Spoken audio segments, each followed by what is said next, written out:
नमस्कार, भारत की तस्वीर में आपका स्वागत है। मैं इस समय बनारस में हूँ। अब्दुल समद अंसारी जी के पास बैठा हूँ। अब्दुल समद अंसारी जी समाजवादी पार्टी के बड़े नेता हैं, युवा हैं और बहुत कम उम्र में ये पार्षद बने। मुलायम सिंह जी की प्रेरणा से बता रहे थे कि विधायक बने। हम इनके राजनीतिक करियर के बारे में इन्हीं से जानेंगे। पहले तो आपका बहुत बहुत स्वागत है। आप क्या कहना चाहेंगे अपने जीवन के बारे में, राजनीतिक? बहुत बहुत धन्यवाद। मैं अपने राजनीतिक जीवन में हमारे आदर्श समाजवादी पार्टी के संरक्षक आदरणीय मुलायम सिंह यादव जी हैं, जिनकी प्रेरणा से मैं राजनीति में आया और उन्होंने जो ईमानदारी और ट्रांसपेरेंसी मुझे सिखाई राजनीति के अंदर, और जो समर्पण और जो धैर्य के साथ इस पॉलिटिक्स को आगे बढ़ाया मैंने। इस शहर की जनता जानती है कि अब्दुल समद अंसारी जो कहते हैं वही करते हैं। यह चीज़ मैंने मुलायम सिंह से सीखी है और यह नारा भी था, जिसका जलवा कायम है उसका नाम मुलायम है। मुलायम सिंह की आदत में शामिल रहा है कि जनता की, जनहित की, आम लोगों की, कमज़ोरों की समस्याओं को सुनते थे और उस पर बहुत जल्द एक्शन लेते थे, काम करते थे। उसी से प्रभावित होकर मैं राजनीति में आया था। आपने बताया कि आप माननीय मुलायम सिंह जी के से प्रभावित होकर राजनीति में आए और आप विधायक रहे हैं। तो आपके नज़रिए से अगर मैं काशी को पूछता हूँ, क्योंकि काशी को लेकर बहुत चर्चाएं हो रही हैं कि बड़ा काम हो रहा है, प्रधानमंत्री मोदी आते हैं, योगी आदित्यनाथ आते हैं, बहुत सारी चीज़ें चल रही हैं। आप काशी को किस नज़रिए से देखते हैं?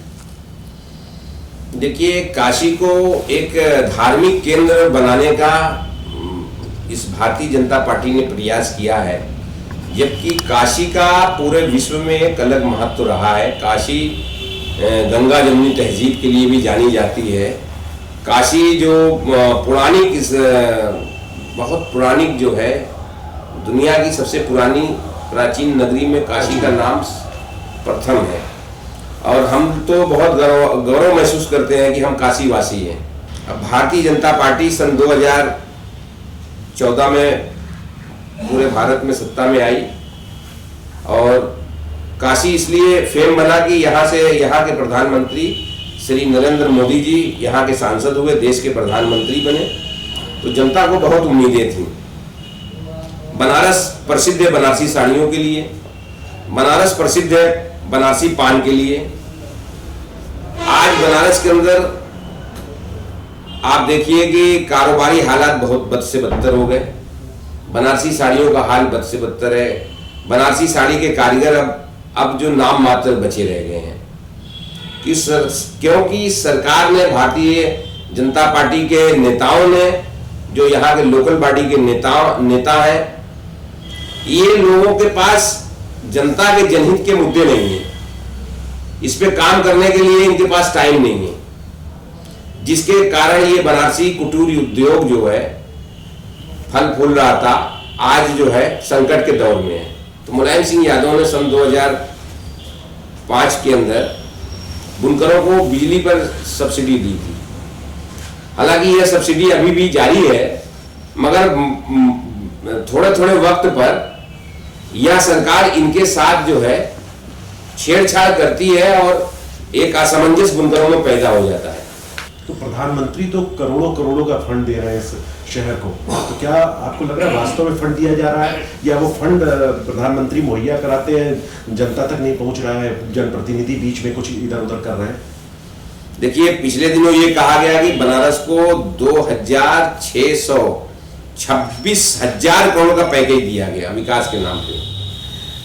बनारस के अंदर शहर में चूना पेंट के लिए, जो शहर के अंदर काशी विश्वनाथ जी के पास आसपास भारी संख्या में पेंट किया गया है एक ही कलर का, ये 1,500 करोड़ रुपया खाली इसके नाम पे आवंटन हुआ है।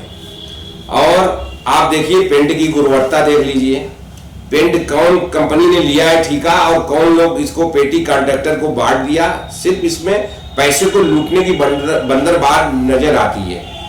और आपने कहा कि रोडों का बहुत विकास हुआ है। हमें यह नहीं समझ में आता कि देश के अंदर आपने देखा होगा पिछले साल एक कृषि कानून आ गया, बगैर किसानों से राय मशवरे के कृषि कानून आ गया, जिसका किसान लगभग 1 साल विरोध किए और इस विरोध के दौरान इसमें कई सौ किसानों, लगभग 700 किसानों ने अपनी जानें गंवाई। उसके बाद आनंद फानन में इस सरकार ने उस कानून को भी वापस ले लिया। हमारे शहर के अंदर भी सरकार ने विकास के नाम पे बहुत बड़ा ढिंडोरा पूरे पूरे भारत में फैला रखा है कि बहुत विकास हो रहा है। यहाँ आप आइए देखिए, चौक से मैदागिन से चौक आप चलिए, बाबा काशी विश्वनाथ जी के आसपास जो आज से 40-50 साल पहले जो रोड थी, आज वही इतनी चौड़ी रोड है। इन रोडों पर कभी डिवाइडर बना दिए जाते हैं, फिर हटा दिए जाते हैं, कभी फुटपाथ बना दिए जाते हैं, फिर फुटपाथ हटा दिए जाते हैं। समझ में नहीं आता कि इस प्लान को कौन बताता है और फिर कौन हटवाता है। तो यह केवल भ्रष्टाचार की ओर एकदम खुला इशारा करता है कि उसी रोड पे रात में डिवाइडर बना, फिर हट गया, उसी रोड पे फुटपाथ बना, फिर फुटपाथ हट गया। तो इनके जो मैनेजर है तो उसी पैसे की बंदरबाट में लिप्त लोग हैं। और आज जिस तरीके से विकास के नाम पर वहां पे हजारों मंदिरों को तोड़ दिया गया, आप देखिए वहां जाके। अभी मैं सुबह शमशान घाट होके आया हूं, आप गली जाने वाली देखिए, उस तंग गली में जिस तरीके से चौके का काम हो रहा है, वो चौका एकदम फ्लैट, मतलब चिकना चौका लगाया जा रहा है, वो भी बहुत, उसकी थिकनेस बहुत कम है। तो जरा भी बारिश होगी या आदमी 100 लेके उस रास्ते से जाते हैं, जरा भी डिसबैलेंस होंगे, पैर फिसल जाएगा। प्रतिनिधि गली में कभी घूमे ही नहीं। भारतीय जनता पार्टी के जो यहाँ विधायक हैं, ये लोग कभी जनता के सुख दुख में जाते ही नहीं। इतनी बड़ी महामारी आई कोरोना की, प्रतिनिधि शहर में नहीं घूमे, लोग ऑक्सीजन के अभाव में मरते गए, अस्पतालों में दवाई नहीं थी। आज जो है सन 2022 का इलेक्शन आ गया है, अब इस इलेक्शन में जनता इन्हीं मुद्दों पर लड़ा जाएगा। अभी जनता को विकास के नाम पे केवल धोखा दिया गया, जनता को जब ऑक्सीजन की जरूरत ही नहीं दिया गया। आज जनता को रोजगार चाहिए, आज जनता को रोजगार की जगह राशन देके, क्या राशन देने से क्या हमारी भूख मिट जाएगी? अभी मैं आपसे ये पूछना चाहता हूं कि आप जिस तरीके से बहुत कम उम्र में पार्षद बने, फिर विधायक बने, 2 बार से रनर अप हैं, इस बार आपकी जो संभावनाएं क्या है? उत्तरी विधानसभा से हैं, आप शहर उत्तरी से हैं, तो क्या आप कह रहे थे कि आपका प्लान शहर दक्षिणी की तरफ जाना है, तो वो तो विश्वनाथ और काल भैरव वाली बात है, उसके बारे में आप क्या कहना चाहते हैं? देखिए, भगवान तो सबके होते हैं, भगवान ने किसी को बांटा नहीं है और किसी को डांटा नहीं है। तो हम उसी आस्था के केंद्र को मानते हैं हम भी, कि अगर बाबा आपके भी हैं तो बाबा मेरे भी हैं। और बाबा ने मुझे पहले भी आशीर्वाद दिया था, और उम्मीद है कि इस बार मैं दक्षिण विधानसभा में जाऊंगा तो उनका आशीर्वाद मुझे प्राप्त है। वो पहले से ही प्राप्त था, क्योंकि विधानसभा 2 पार्ट में हो गई थी सन 2012 में, इसलिए इधर आ गए थे, मगर बाबा ने मुझे बुला लिया है। तो बाबा के बुलावे पे मैं इस बार दक्षिण विधानसभा लड़ूंगा, और उम्मीद करता हूं कि इस सरकार ने जो जनता को इतना बड़ा धोखा दिया है, गरीबों, मजलूमों, छात्रों, नौजवानों, बुनकरों के साथ इतना बड़ा अत्याचार किया है, उन सब चीजों के हिसाब का इस काशी की जनता पूरा हिसाब करेगी और समाजवादी पार्टी को भारी बहुमत से यहाँ जिताएगी। और बाबा काशी विश्वनाथ जी का, बाबा काल भैरव का, महामृत्युंजय का चौमुखी विकास तब भी होगा।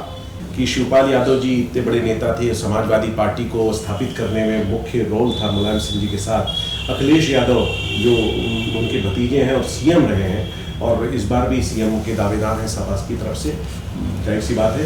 तो अभी इन लोगों का मिलन हुआ है, इस मिलन को आप किस रूप में देखते हैं? क्योंकि बहुत दिनों से आप, मुझे लगता है पार्टी के लोग उम्मीद कर रहे थे कि अगर पार्टी को मजबूती से लड़ना है, और ये मिलन का अभिप्राय क्या समझा जाए? क्या अखिलेश यादव जी को जरूरत पड़ी शिवपाल जी की, कि लगा कि अगर हम मिल के लड़ेंगे तो शायद और अच्छे से लड़ पाएंगे? क्या कहेंगे? देखिए, ये घर की बात है, और घर के लोगों ने ये महसूस किया है कि जिस तरीके से जनता के साथ अत्याचार हो रहा है, जनता को जनहित में राहत देने के लिए हम लोगों को मिलना चाहिए। जनहित में इन्होंने एक अच्छा मैसेज दिया है, हम सब इसका स्वागत करते हैं और उम्मीद करते हैं कि चाचा की मेहनत से अखिलेश यादव जी दोबारा उत्तर प्रदेश के मुख्यमंत्री बनेंगे।